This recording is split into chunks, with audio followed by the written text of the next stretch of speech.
నీ బిడ్డల కోసం నువ్వు ప్రసవ వేదన చెందుతున్నావా? ప్రార్థనలో నీ యొక్క భర్త కోసం నువ్వు ప్రసవ వేదన చెందుతున్నావా?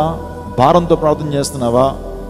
నీ తోబుట్టులు, రక్త సంబంధులు, ఇరుగు పొరుగు వారు రక్షణ పొందాలి, వారు సన్మానకు రావాలి, వారు క్రీస్తు ప్రేమను తెలుసుకోవాలి, వారు యేసయ్య రక్తము చేత వారు కడగబడాలి.